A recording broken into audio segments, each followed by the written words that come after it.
লা মুনকার নাকির শিয়া সওয়াল করবেন বসায়া নিবে না পর্দা দয়াল নবী উঠায়া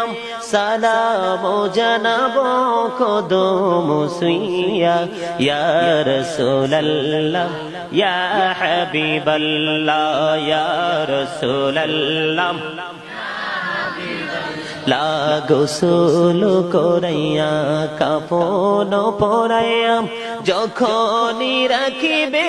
কবরে শোয়াইয়া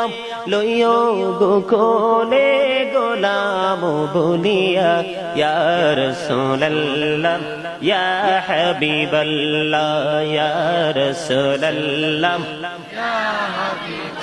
লা শুনেছি হাদিসে দেখিলে আপনাকে জীবনের গোলা ঝরিয়া পড়ে